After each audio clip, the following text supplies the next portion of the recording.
Hi guys. So now guys, we're with Coach Arnel, si Assassin. So I just wanted to give you guys an update kasi him and Marlon have been preparing for this big fight with Inoue. So bibigyan ko lang kayo guys ng update kung ano na nangyari sa kanila. So Coach, why don't you bring us back sa history mo muna as a boxer, and then when you decided to be a trainer and why Marlon and all that till now. Just give us a brief history. Isa ako sa isang boksingero din ako. Talagang galing din ako sa nag-boxing at nag-design ako ngayon na maging full-time trainer. Kasi nakita ko, I think mas makakatulong ako sa mga boksingero. Pero nung boxer ka dati, marami ka rin pinagdaanan. Matagal ka rin naging boxer, di ba? Matagal din. Since 8 years old pa ako, nag-start ako mag-boxing. Sa barangay? Yeah, sa lugar namin. Hanggang nag-professional ako noong 2004. And then, my last fight, that was 2018. Kumusta naman yung career mo as a boxer then? Ang daming kong pinagdaanan. Ang daming, nag-cancel yung mga fight ko. I think dumating ako sa US, or how many fight ako na nabigyan ng laban pero hindi na nabigyan ng pagkakataon na lumaban. Kulang yung suporta na dati, di ba? Sa mga yun ang pinakamahirap ng mga pinagdaanan ng mga araw, kasi hindi tulad sa mga fighters, sa mga boxer ngayon na ang dami lang suporta. Napakaswerte nila ngayon na ang daming suporta sa mga managers nila, kaya hindi imposible na makamit talaga nila yung mga gusto nila. Yes. So, okay, Marlon Tapales, paano nangyari yung team up nyo?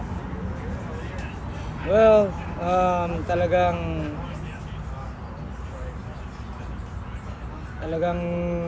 binigay sa akin si Marlon Tapales nung kinausap ako na for how many times talaga ako kinumbinsi nila na talagang pwede mo bang hawakan to siya, pero sabi ko nung araw kasi hindi pa ako ready talaga. And also you had a career. You had a career, you have your family, and you weren't coaching then, right? So they called you and be like, ikaw coach mo si Marlon, like how did you make that decision? Yeah, how to make survive, to may pamilya ako, kung paano ako kikita dito sa boxing, or binabalance ko sa nung araw. Yes. May trabaho tayo.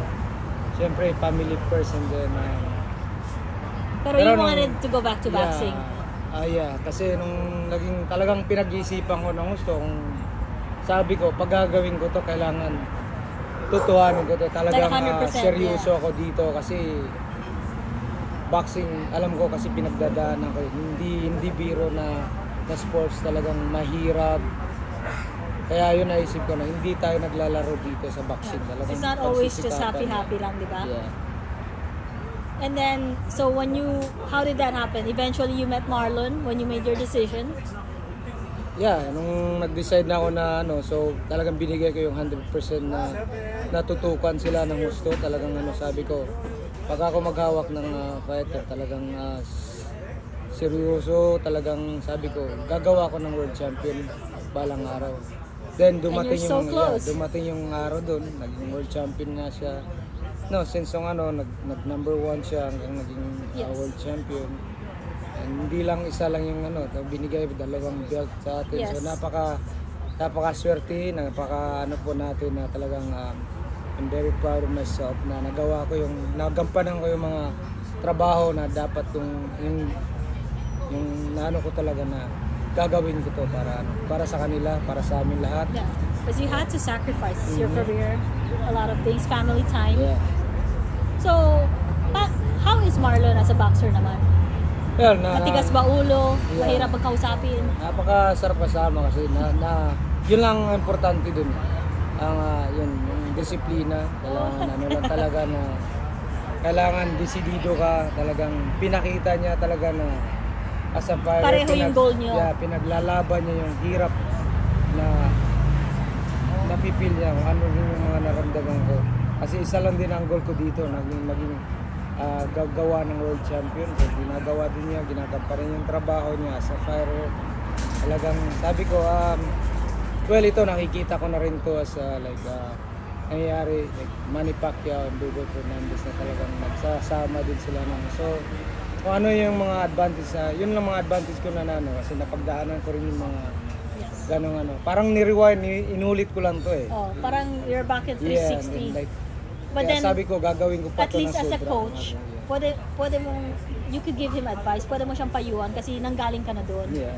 Ay paano may mga konti yun lang napakasarap kasi napaka-disiplina yun lang naman talaga ang importante doon.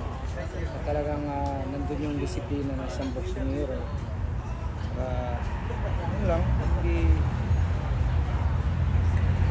So, when you decided you're gonna do this full time, you're gonna leave your career, ito na yung full time sa'yo, and that's a big sacrifice also because your family is in LA. Eh yung training camp nyo sa Vegas, how does that affect you personally? How does that affect you and your family? I mean, your wife is very supportive, pero that's hard, right? Yeah, napakahirap. Hindi madaling yung ginagawa na to, talagang a lot of sacrifice. Have kids.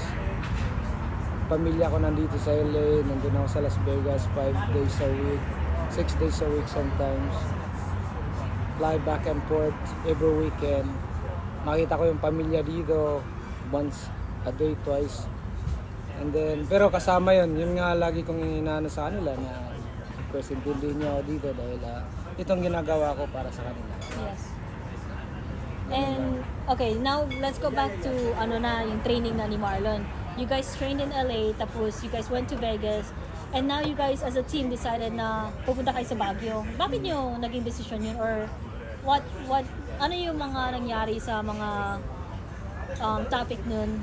Why did you decide na umuwi kayo ng Baguio? Na nandito na kayo? Yeah.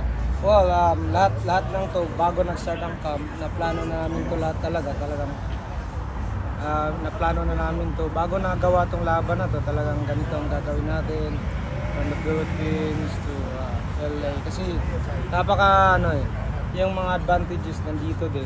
Nandito kasi yung mga magandang sparring partner. Saka maganda yung start dito. Kasi malayo ka muna konti doon sa mga kasi yung sa pamilya mo especially doon maraming kaibigan Yes. So after training kasi makikita mo sa Pilipinas ka after training they're going somewhere dami tatambay. Yeah. Saka dito iba kasi malayo ka nga sa kaibigan mo mga yes. Saka busy lahat ng tao. Yeah, focus. At saka hindi lang in this fight, this is the biggest fight of your career. This is the biggest fight of yours and his, yeah. We're very serious in this fight. We're not gonna joke. We're not playing on this thing. Kasi isang ganito lang to, that's it. So there's no breaks, right? Yeah, Every day may training kayo. Wala tayong sinasayang dito ang panahon na to kaya. Ilan na sparring ni Marlon? Yeah, within wala his training. Nakasulat lahat sa akin pero hindi ko na so but we spar every 3 times a week. More than 80? Mga ganun so na, far, di ba? Probably. Yeah. So ngayon ba, would you say na yes, Marlon is very much prepared. He's very disciplined and everything. If you could put it in percentage, mga ilang percent na si Marlon for this fight? Well, actually, he's getting there. Pero nasa siguro mga 80%. 80% na? Yeah. Malapit na. Kasi talagang mahaba-haba na rin yung training natin. Talagang handa na po tayo dyan. Kailan ba yung last fight ni Marlon? That was April 8. April, and then right after April, nag-training na kayo kagad, di ba?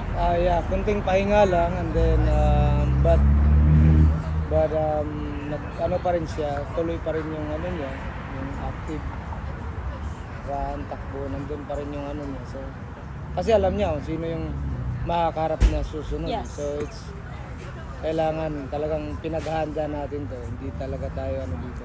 And you as the coach, how do you feel about this coming fight? No, napaka sarap sa pakiramdam. Talagang I'm glad to be part of this team kasi ito na yung nakamit ito na yung point na nandito na tayo. Ito na yung pinakamalaking laban. And in such a short time, when you started, you and Marlon Team Up started, what, 2 years? Tapos nandito na kayo kagad? 2021.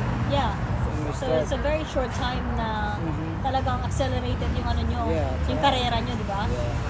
Then That dito must feel good, from that point hanggang ngayon talagang tuloy-tuloy yung ano. Yes, so, yes. ano lang. Then, Kung, nandito na tayo. kung nakikinig si Marlon ngayon, as if he's not right in front of you, anong message mo sa kanya? Well, talagang alam ko naman, wala namang magbabago dyan kasi sa puso at ano niya, naramdaman ko kung gaano siya Delikado. napaka na tao, napaka humble. So tuloy mo lang yung pagdadalang tao mo talagang dapat Bigyan mo siya, eye contact mo siya. Yeah, napaka mo sa pamilya mo, alam ko, ramdam ko yun. So talagang pagpatuloy mo yung kabaitan mo at saka yun, always humble to your for everybody. Message most to your family who is also sacrificing for you to do this career. To my family, nagpapasalamat ako dahil talagang nandiyan kayo sa akin, lagi kayong sumusuporta, naintindihan nila ako kasi itong ginagawa ko para sa inyo. Taka, maraming salamat at buong puso nyo akong hinayaan dito sa ginagawa ko. But salamat. Message mo sa mga fans nyo at saka taga-suporta nyo. Yeah, maraming salamat sa lahat ng mga sumusuporta, especially sa Team Tapalis ngayon. May mga parating na laban at sana patuloy yung suportahan, ipanalangin natin, ipagdasal natin na maging successful tayo dito sa laban na ito. Talagang ito yung pinakamalaking laban natin,